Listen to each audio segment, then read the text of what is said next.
Before the paper, I knew they would say, and I knew by the looks on their faces. Niggas mad cause I did what they wouldn't do, say what I couldn't do. Look, bitch, I made it. I made it. Came a long way from the basement. Fighting on me, I ain't playing, y'all. These niggas ain't playing fair. If I would've known better, I'd do better. Took some mess and I learned from a new level. Bought some new shovels and some new stressors, and I'm ready for war like whoever. They counted me out, I can't count it all. Cause little nigga, I ball. I put them points on the board every time that I shoot, I'ma score, and you know I'm a dog. I'm really appalled, don't need no applause. I know I'm a legend, my name on the wall. First record with platinum, my second with gold. Did it independent, no deal at all. And they said it's impossible. Got them high cause I did them without them though. I'm the same nigga slip on the carpet floor. Even back then I knew that I be poppin', so I really ain't trippin'. I swear I ain't trippin'. I got in my feelings and got me a million. Couple people I thought would be with me, but they not, so it's fuck all them niggas. And then you next.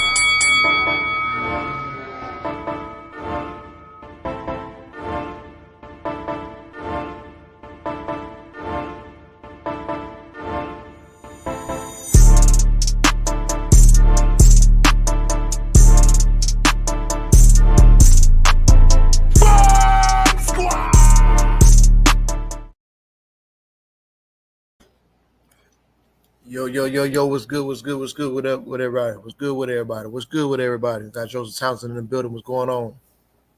Focus Ball, what's good with you, man? Black Martial Art Society, what's good? Drew Tight in the building, what's going on, man? What's going down?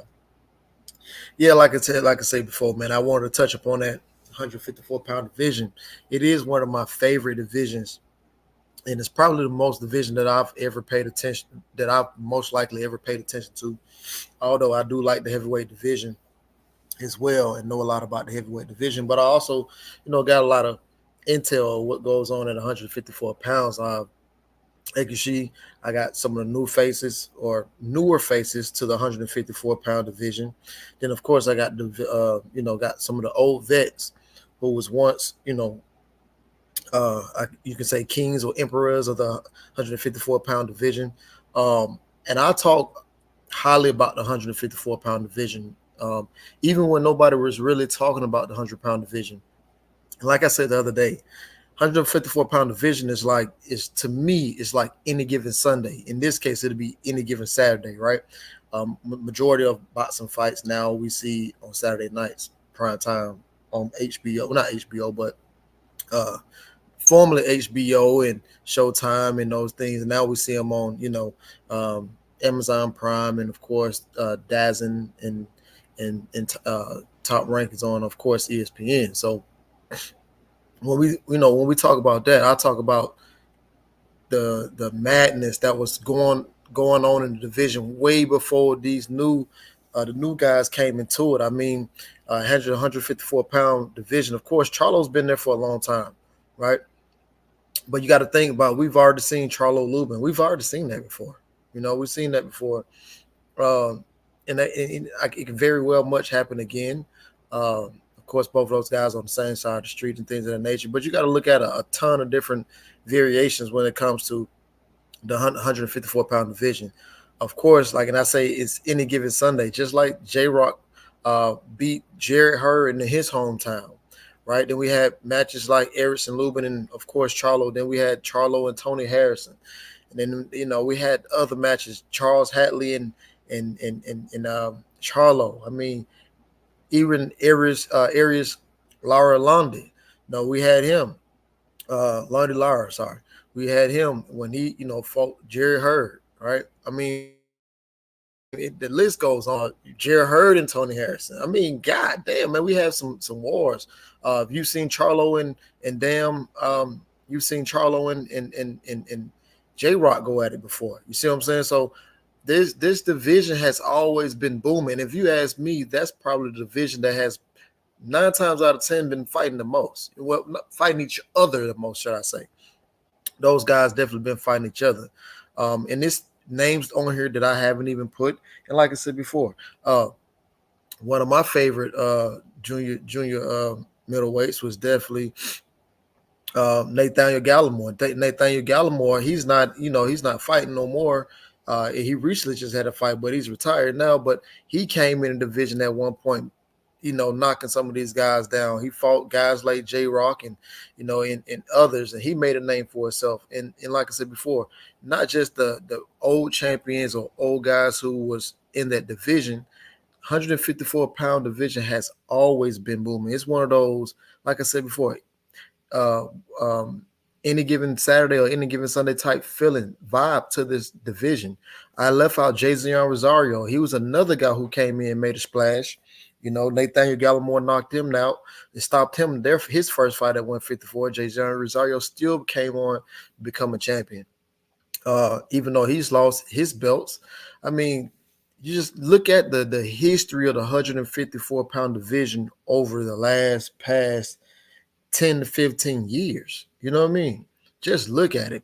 And if you look at it now today, it's still in great shape. And this is one of the divisions that people hardly talk about. You heard of, people talking about the 154-pound division. I mean, the 147-pound division. That was like the glamour division, Now the 140-pound division is heating up, guys like Devin Haney and, well, you had steroid guy. What's his name? I forget who I was about to say that for. Garcia, Ryan Garcia. You had him. You know what I mean? You got more guys in the 140-pound division that's stepping up. Possibly Tank sooner or later. You still got Regis Prograis. There's some divisions that people are not talking about are guys who, not the guy. What I say is these divisions are deep. It depends on who you like and what you know about the division. You know what I mean? Some people can't tell you about the 154-pound division. Well, the thing about it, you got to start off with the current champions now. Well, we got some type of discrepancy right now at 154-pound division with Charlo and Bud Crawford. Well, Bud Crawford, he just won him a WBA title, but you still got the man Jermell Charlo. Some people may say, well, yeah, he lost to Canelo. Well, listen, that fight wasn't even at 154, so it doesn't matter whether he won or lost. If you ask me, he's still back in 154. I recently just read where he petitioned. I think that was I forgot where I read it at, but I think I might have read it on Twitter where he petitioned.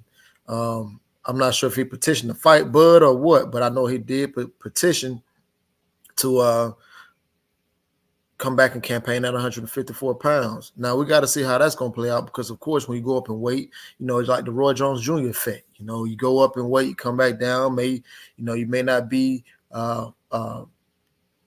fit for that weight class anymore, or that muscle composition don't fit well for that weight class anymore. You just got to see how it plays out, right? Now, the same thing with Jermell Charlo. A lot of people going to write him off, right? A lot of people going to write him off simply because of the performance against Canelo. But again, I mean, for me, it just depends on who you are. It depends on who you are. And then when you come back in that weight class, and make some noise. And this guy is still, in my eyes, still a undisputed world champion. In my eyes, it may not be in you guys' eyes, but in my eyes, he's still 154-pound undisputed champion. Although he has had to let some belts go, right? But he is, everybody let other people keep their titles, like things, not titles, but their little names, like Teofimo Lopez. Some of y'all say he's undisputed. For whatever reason, y'all say he's undisputed. I will never understand why y'all say he's undisputed. But for whatever reason, you guys say he's a lineal, even though we ain't never seen the lineal belt. Some of you guys will say that. You know what I mean? Some of you guys say the same shit about Tyson Fury as well. Lineal. We never in history have seen a lineal belt. So that status, all that is blasphemy to me, right? So in my eyes, Jermell Charlo still, that's why I got him probably one of the biggest other than my guy J-Rock. I really rock with J-Rock, but that's why I got him one of the biggest on this thumbnail here, because again, he is the man in the division. No matter how you want to look at it. Yeah, Bud is there, oh well, cool. But we just got to figure out, or the WBA got to figure out, Queen 71 was going on. Jerry Green was good. Viral Chronicles was good. PJ Big Dog, my guy, what's going on? Kevin the Fed was good with you. K-Rod, what's going on? You know what I mean? Again, like I said before, people would tell you that 154 to 7 pound is the glamour division, but they weren't fighting each other up there. They weren't fighting each other, but I know for a fact that it was going down in 154. Go look at the history of the past 10 to 15 years. History tell you that. You can't rewrite history. You know what I mean? Because it's detonated to what's been going on, especially in 154 pound division. It's been, it's definitely been written. Like I said before, Charlo, to me, he's the main key here because he has petition to come back. Who he's going to fight, I don't know, right? But then, of course, you got Errol Spence. Errol Spence definitely is moving up. Now, he may be facing Fundora. We know Fundora, he had to let one of his belts go. But with that being said, he's a unified champion at 147 pounds. He fought Tim Tszyu. He fought Tim Tszyu. I actually should. I don't know why I didn't put Tim Tszyu on here. I wasn't thinking at the time, but Tim Tszyu, he's another guy in 154 pound division, right? But Fundora, he had a pretty gutsy performance against Tim Tszyu. He had a pretty gutsy performance against Tim Tszyu. Me personally, I felt that Tim Tszyu just fought the wrong fight, and it could have been because the blood in his eyes, not to make any excuses for him and things of that nature. It's something that probably wasn't. He started off hot. I will say that he started off hot, but Fundora, again, he's a 6'7" tower in front of him. I'm not gonna say he's pretty much a killer, but he's hard for anybody at the division, right? Just that division alone, he's hard for those guys at the division. So he's definitely one of the guys that I continue to look at, and I like to pick apart and see what's going on with him. Tim Tszyu, on the other hand, and I don't have his picture up here, but you got to see what's going on with Tim Tszyu. Tim Tszyu is definitely he's definitely a major threat, major key in his whole 54-pound division, simply because he got the money behind him. You got the whole Australia behind him, right? He's still gonna, you got to keep in mind, they also tried to make the the Ortiz, the Virgil Ortiz and Tim Tszyu fight, but the doctors had declined it, right? So Tim Tszyu is the type of fighter that I want to follow in 154-pound division. He's one of the guys that I want to follow, right? I simply want to follow him because he ain't ducking no smoke. He came out of fight with Fundora. He going right back. He was trying to go right back to the smoke with Virgil Ortiz, right? We seen him take down Brian Mendoza. We seen him take down Tony Harrison, who I have pictured here, right? So at the end of the day, people wasn't high on Tim Tszyu, although I wasn't too high on him as well when he first came to the United States. I forget who he fought, the former Olympian, not Jamel Herring. I can't think his name, but he fought a former Olympian, right? Fought a former Olympian, and he was knocked down in the first round. Even though he did take control over the fight, and I felt that he came back and I felt that he wanted to fight, but it wasn't what I expected with his first. I'm not gonna say first. Well, first, yeah, it was his first fight in America, so wasn't what I intended on watching. But Gausha, there you go. Appreciate that, Viral Chronicles. Yeah, it was Terrell Gausha. Got dropped by Terrell Gausha, and shit. By the way, Terrell Gausha went up to 160. If you ask me, I thought that he beat the Dominican monster. Everybody claims that he's a monster, but I don't see it. But whatever. But he fought a gutsy guy, and Terrell Gausha was knocked down in the first round. To me, I'm not gonna say I didn't like Tim Tszyu. I just didn't see anything special about him. But of course, you got to watch these guys and continue watching these guys, whether or not they look good in the first performance or not. Because again, I've seen guys who I wasn't too proud about or understandable about, in their first couple of performances, and then boom, out of nowhere, they have a dynamite night, So Tim Tszyu is one of those guys. Another champion here is Bakhram Murtazaliev. He's the IBF champion, right? He's the IBF champion. Because he's the champion, I'm not sure who he would be fighting next. But you do have guys like and who's within the IBF right now.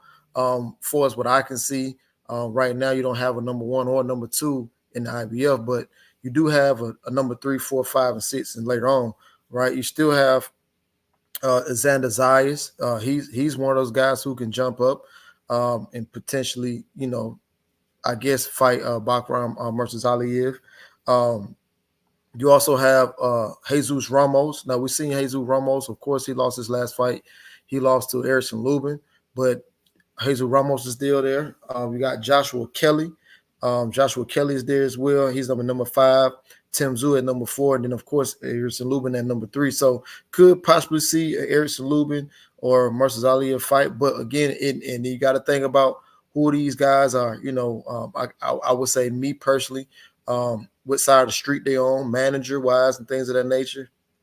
Murtazaliev, I'm not sure who's his manager, but I think he rolled with the same guy who I think he worked with the same guy who manages Lomachenko and Usyk.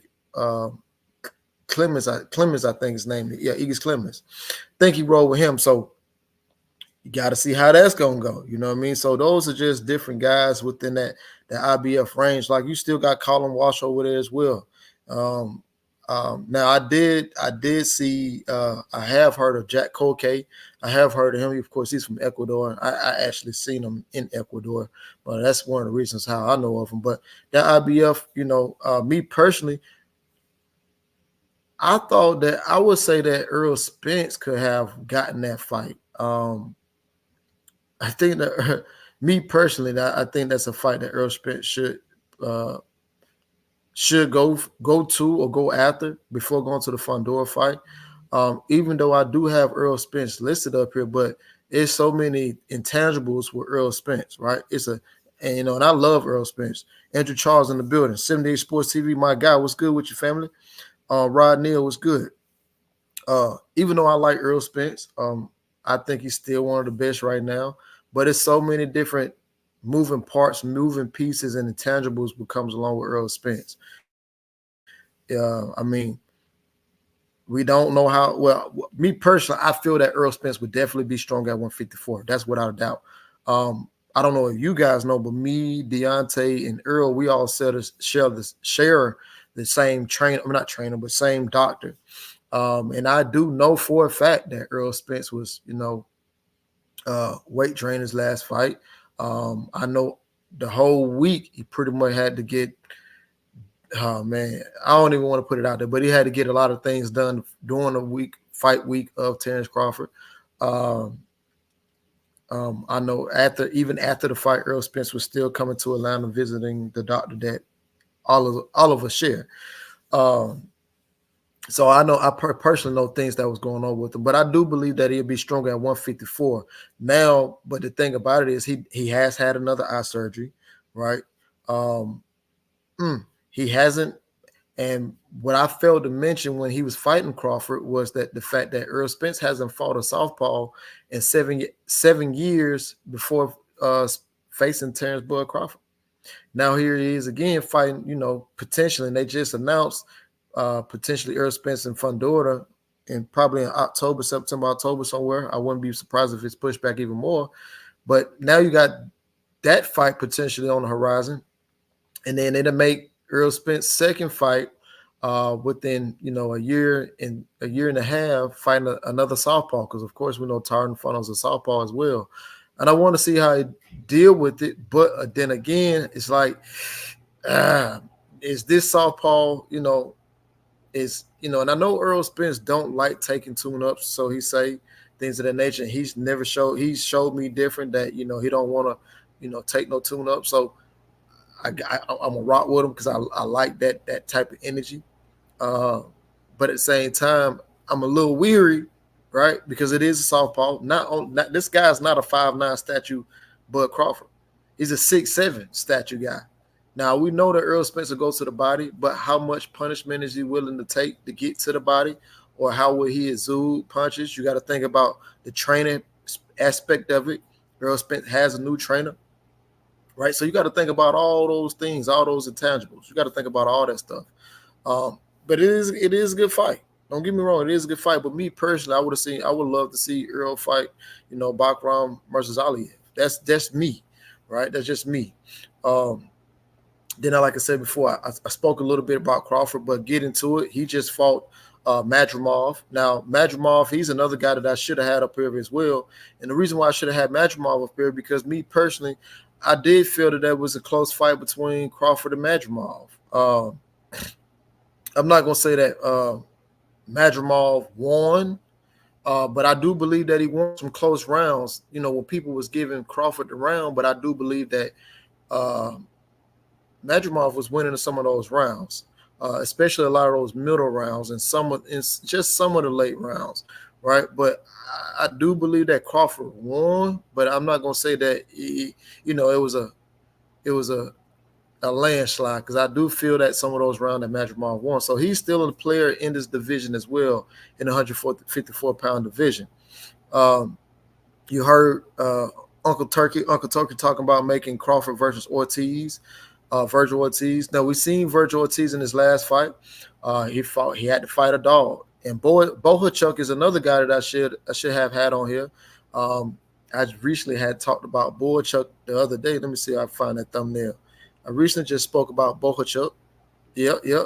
I spoke about Bohachuk right there, right? And that was on, I think, Sunday night.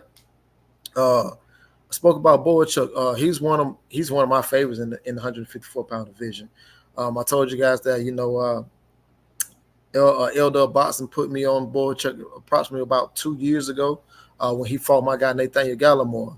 And I'm gonna lie, man, Bohachuk, he's a different fighter, right? He's a different fighter. He's another guy that's, that's from across the pond. And he gave Virgil a run for his money. He gave Virgil a run for his money. Me personally, I thought that Bohachuk did enough to win the fight. I thought he personally had won, but I wasn't mad that it was swung around two rounds the opposite way, to 115, 113. So I'm not mad at that either. But I do that's just me. I believe that Bohachuk won that fight. But now Uncle Turkey's talking about making Crawford versus Virgil Ortiz. The question for me, to you guys, do you guys think that Virgil Ortiz and Crawford, right? Do you think that Virgil Ortiz and Crawford will be a good fight? And do you think that Virgil Ortiz has a chance against Crawford? I like the fight simply because Virgil Ortiz is young. He's young. He showed me he can box. I seen another element of Virgil Ortiz's game. Seen with the lead hand down. And a lot of people don't, like the lead hand down, but it's a science behind the lead hand down. And he was exuberating what I wanted to see with him with the lead hand down. He was popping the jab, taking half step back off of it. He was feinting it. He was also hesitating the feints and feint movement of Bohachuk and coming with counter uppercuts and right hands. So he definitely knows what he's doing when it comes to the boxing aspect of it. He was trying to set Bohachuk up and things of that nature. So I like it. Now, Crawford, of course, we know he's on a different level. Of course, I believe that Crawford body is going to settle in. Believe his body going to settle in at 154 pounds. Crawford he's a naturally strong guy. You can just tell by looking at him. He's a naturally strong guy. My guy Andrew Charles said, I'm not really hype on a Crawford Ortiz fight, but then again, I never really considered it. I can understand that too. I'm right there with you. So I'm right there with you. So I definitely understand. I definitely understand that. I'm not big on it, but if it was me personally, if I had a chance to say, someone to say, tell what you want to see next 154 pounds, or who would you like to see Crawford fight next? Me personally, it's still my answer will always be Jaron Boots Ennis. People would say Jaron haven't did anything and he hasn't fought nobody, and just they're gonna continue to move the goalposts no matter who it is, right? No matter who it is. But I truly believe that Jaron Boots Ennis is ready, and I truly believe that he gives He give Terrence Bud Crawford a run for his money. Those younger legs, of Jerome Boots Ennis or Virgil Ortiz. Now, Virgil Ortiz, again, he will probably use some of his boxing ability. Another thing that Virgil Ortiz showed me that I really liked is that when he got knocked down, he got back up with vengeance, aggressiveness. He was on high alert. He was ready to get some get back. Right, he was ready to get it back in blood. Now, yes, that may hurt him against Crawford because, of course, Crawford gets you knocked down or hurt you. You know what's coming next. He's going to try to go after it, right? But then again, that can be dangerous for Crawford because we've seen how Virgil reacted. And trust me, I believe that Bohachuk punched harder than Crawford. That's what I believe, right? But, of course, Crawford is skilled. He's going to place those punches. But Bohachuk definitely is punching. And he got up from that, not once but twice. And I can commend any fighter who gets up from a knockdown because you can easily just stay down and just let the 10 count ride out. But he didn't. He got up. And not only did he get up, he actually got up and fought back. And if you ask me, one of those times that he was knocked down, I actually felt that he came back and won the round. So, yeah, I'm impressed with Virgil Ortiz. Now, I'm not saying that he runs through Bud or come close to beating Bud, and he potentially can in any given day, right? Bud is, 36, 37. He's getting older. Haven't really seen Bud use those legs. And if you ask me, last 3 fights, we haven't seen Bud use his legs. 3 fights within, 4 years, I believe it is, or something like that. Right, so it's borderline.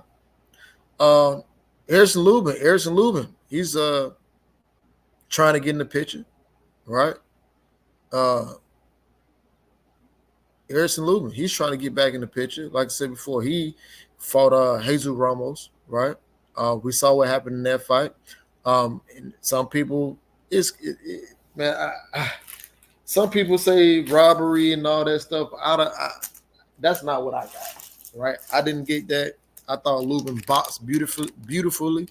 I actually thought that's some of the same game plan that Lubin should have done when he fought Fundora, right? When he fought Fundora, I thought that was some of the stuff that he should have done, and stepping around some of those things. That's what he should have done, but he didn't.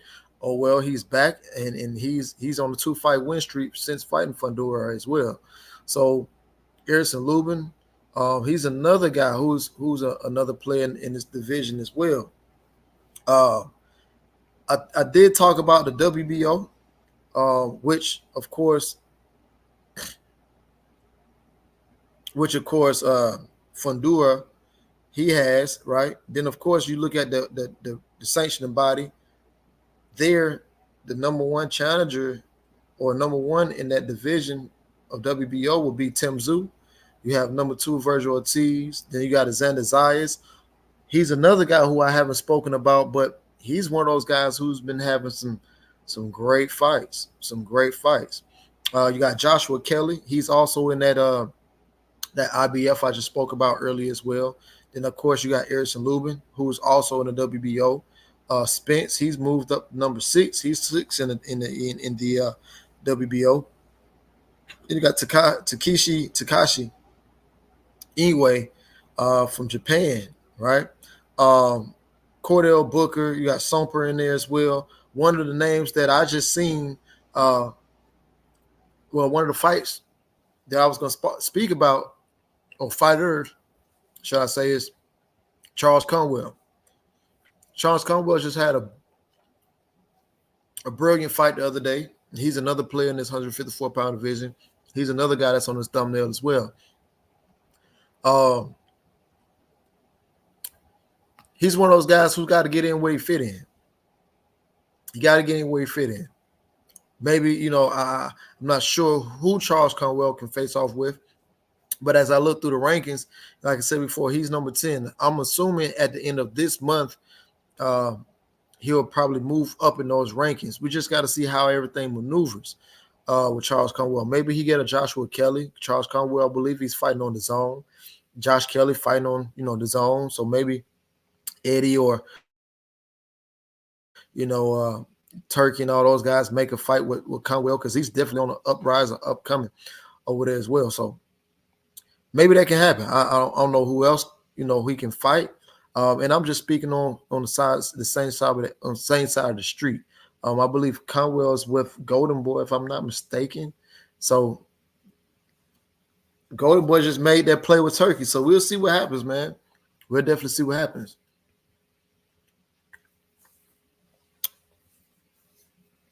Said J Bean boxing and betting was good. He said, don't forget about Jesus Ramos. Yeah, bro, you late, man. I spoke about Jesus Ramos earlier. Then, like I said before, I read off the IBF already. In WBC, you have Fundora. Like I said before, Fundora, he's the champion. 9 times out of 10, we probably gonna see, more than likely, we're gonna see Errol Spence and of course Fundora. Number 2, you got Virgil Ortiz. Charles Conwell, like I said before, I just spoke about him, and I just read off the WBO. So you see he's number 10 in WBO, but he's number 3 in the WBC. So maybe you can get Virgil Ortiz and Charles Conwell, but of course, Uncle Turkey, he wants to make Bud Crawford and Virgil Ortiz, right? Jesus Ramos, I spoke about him earlier. Jay Bean just said something about him in the chat. Of course, I know he lost to Lubin, but he's number 4 in WBC, right? And Xander Zayas is in there. So these are some of these new guys. And some of those other names, like some of the younger names that you may not know of. Of course, one of the names that you know of is Brian Mendoza. He's still going to get a shot, right? He's going to get a shot, one, for fighting Tim Tszyu, showing the durability, things of that nature, and the win streak that he had, knocking out Fundora. So he's going to be a key part to this whole 154-pound division as well. Still got Yoenis Tellez. I know a lot of you guys don't know exactly who he is and things of that nature, but he's going to be a player along with Xander Zayas as well. Then of course you got Abbas Bahro. He's from Germany, so he's definitely going to be a player as well. I'm not too high on him, but I got to see him fight as well. The same thing with Yoenis Tellez. But these are just the younger guys. We're talking about the guys who, Ramos, who we know. Of course, we know Xander Zayas. We've seen him plenty of times on Top Rank. Conwell, he's another guy. Virgil Ortiz, and of course, Errol Spence is number 1. So that's how that's playing out right there. Eric Jordan, what's going on with it? Like I said, Viral Chronicles say, I agree. I don't think it was a robbery, although I guess I can understand why people felt that way. No, for sure, I understand. Soul Power, what's good with you, homie? Salute, brother. Meeting you as well, man. I had a great time hanging out with you guys, man. I'm appreciative of that, for sure. Now, here's the crazy part. Now, I just mentioned one of the younger guys, Abbas Bahro, right? I just mentioned him off in the WBC, and I said that he was one of the younger guys, one of the young players, but he's over in he's number 7 right now, right? He's number 7 right now. Number 7 right now in the WBC, but over in the WBA, he's number 1. He's number 1 in WBA right now. And I spoke about this earlier. Now, you got Madrimov who lost to Terrence Bud Crawford, who was the champion. So Terrence Bud Crawford is now the champion, but you got the champion in recess, Jermell Charlo. And that's what I was speaking about earlier. So I want to see how this is going to play out between Jermell Charlo and Terrence Bud Crawford. Turkey said he's only interested in making the fight with Virgil Ortiz. Right? Some of the other guys in this ranking, as Abbas Bahro, he's number 1. So I just said that he was number 7 over in the WBC, but he's number 1 in WBA. Erickson Lubin is also number 2 in the WBA, as to where in WBC he was number 6. And then, of course, you got him at number 3 in the IBF. So he's definitely going to get his shot. How soon between the IBF and WBA? I'm not sure, but he should definitely be knocking on the door. Another young guy who's been in the mix and he's been fighting very, very often. I know a lot of people, always say that, PBC doesn't have great. They're not good at, producing guys coming up through their rankings and through their system and things of that nature. Well, I got to call a couple people bluff. Vito Melanecki Jr. I call him White Chocolate. He's number 3 in the WBA. He recently just fought what a week or two ago on the same card. Was it last week? It was one of those. He just fought. I think it was last week. He just fought. Right? He's number 3 in the WBA. I think he only has 18 or 19 fights. He not too long ago turned pro. I remember when he lost his first fight on PBC. Turned right back around and got right back to the money. I like him. You got Buativ. Well, of course, we know about Buativ, right? We definitely know about Buativ. And again, the list goes on, man. And Yoens Tellis, he's also number 8 in the WBA as well. So, man, this division is stacked. You know what I mean? Said Vito got to step up his competition. Well, Vito got to step up his competition. How is he number 3? You know what I'm saying? He's number 3. Now what we can do is go look at his box rec. People, we quick to say, oh, he needs to step up the competition.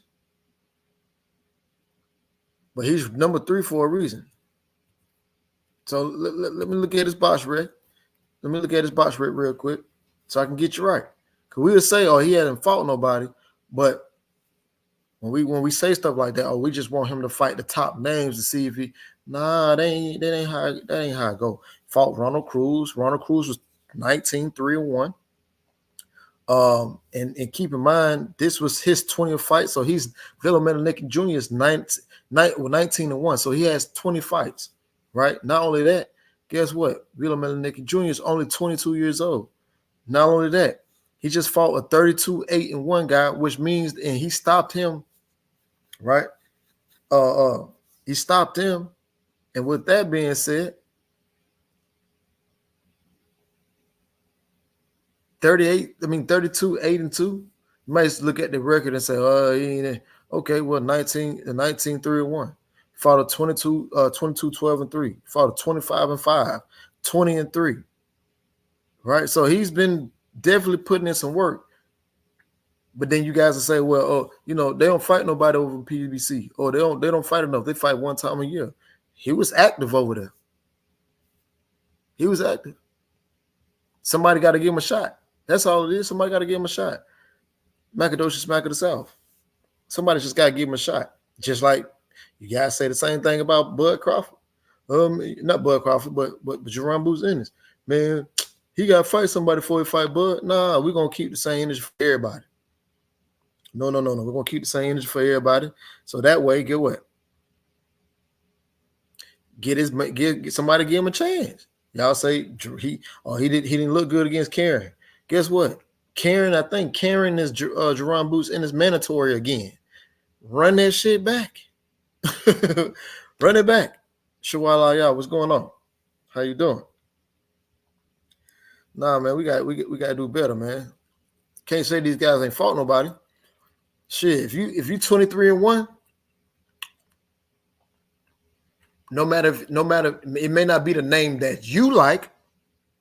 It may not be the name that you like, but that means shit. You definitely can handle your business for sure. And anytime you fight a 23-1 guy, you don't know how hard that guy got it. Lily said, "Don't forget about Castano who fought Maul." Yeah, that's true. Yeah, I forgot about Castano. Yeah, but shit, we ain't seen Castano. Shit. That's the last time we seen him fight, wasn't it? When he fought, did he fight again? Let me see. Damn, has he fought since the Charlo fight? Damn, I forgot about Brian Castano. I appreciate you saying that, Lily, for sure. Yeah, I appreciate you saying that. I forgot about Castano.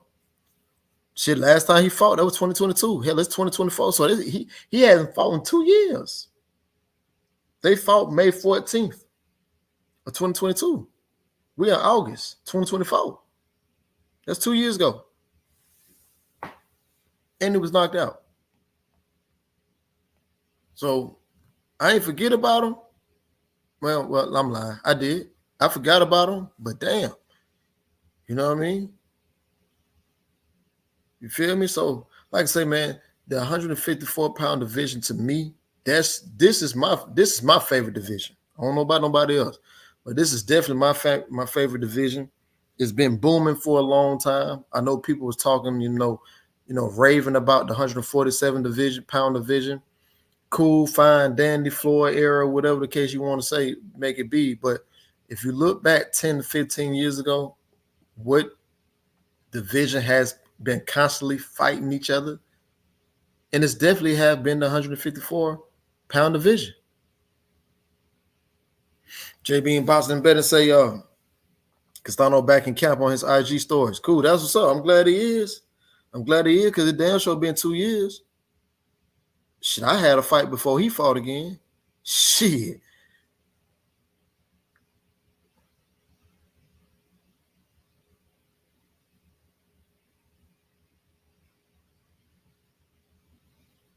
But yeah, man, this is definitely one of my favorite divisions. It's stacked. I got old champions on there. I got the newer champions up there, and I got a couple contenders. But man, you got, like I said before, with the IBF, you got Bakram Murtazaliev, Charlo and Bud. Charlo is definitely the champion in recess. Bud is the WBA current champion. So we got to see how that's going to play out. Earl, he's moving up to fight Fundora, the WBC. Say Jaleel Hackett at 154 soon. Man, Jaleel he's standing at 147. He trying to, never mind, I ain't even gonna talk about Jaleel Hackett, but yeah, them. Charles Conwell, another player, right? I think Charles Conwell, he's one of those ones who can sneak his way to a belt, maybe against Bakram Murtazaliev. Erison Lubin, he's right there for another title shot, even though he's had 2 title shots before, not recently, but more of recent. Virgil Ortiz, of course, like I said before, they want to make that fight. Uncle Turkey want to make that fight with Bud. So we just got to see how it play out, man. And like I said, I got Jared Hurd and Tony Harrison and J-Rock up there because they was in that division when they was constantly fighting each other. You had Charlo Lubin, you had Charlo Hatley, you had Tony Hurd Laura, J-Rock Gallimore, J-Rock Charlo, J-Rock Hurd, you know what I mean? Jayzion Rosario Charlo, Jayzion Rosario. I mean, shit, man, you had a fucking, man, listen, last 10 years in the 154-pound division, shit, boy, they've been getting it in. I'm telling you, they've been getting it in for sure. It's one of my favorite divisions. That's why I had to come and talk about it, man. Because I said I would on Sunday, and shit, man, I'm happy about my division. I know everybody got their favorite weight division and things of that nature, and yours may not be 154, but 154 just so happened to be mine. So while I say Tim Tszyu and Mendoza, yeah. Shit, like I said, man, it's been hella different fights. Just go back and look at the history of the 154-pound division last 10 to 15 years. They've been knocking each other off. Like dope boys in the hood. They've been knocking each other off, trying to claim territory, for sure. So that's why I had to talk about that. But, man, that's my time for the day, man. I appreciate everybody coming through. Shout out everybody coming through. With that being said, man, make sure you hit the like button on the way out. That being said, I'm out, man. Love, peace, happiness, and hello, world. Before the paper, I knew they would say, and I knew by the looks on their faces. Niggas mad cause I did what they wouldn't do, say what I couldn't do. Look, bitch, I made it. I made it. Came a long way from the basement. Body on me, I ain't playing, y'all. These niggas ain't playing fair. If I would've known better, I'd do better. Took some mess and I learned from a new level. Bought some new shovels and some new stressors. And I'm ready for war like whoever. They counted me out, I can't count it all. Cause little nigga, I ball. I put them points on the board every time that I shoot, I'ma score, and you know I'm a dog. I'm really appalled, don't need no applause. I know I'm a legend, my name on the wall. First record with platinum, my second with gold. Did it independent, no deal at all. And they said it's impossible. Got them high cause I did them without them though. I'm the same nigga slept on the carpet floor. Even back then I knew that I'd be poppin', so I really ain't trippin'. I swear I ain't trippin'. I got in my feelings and got me a million. Couple people I thought would be with me, but they not, so it's fuck all them niggas. And then you next.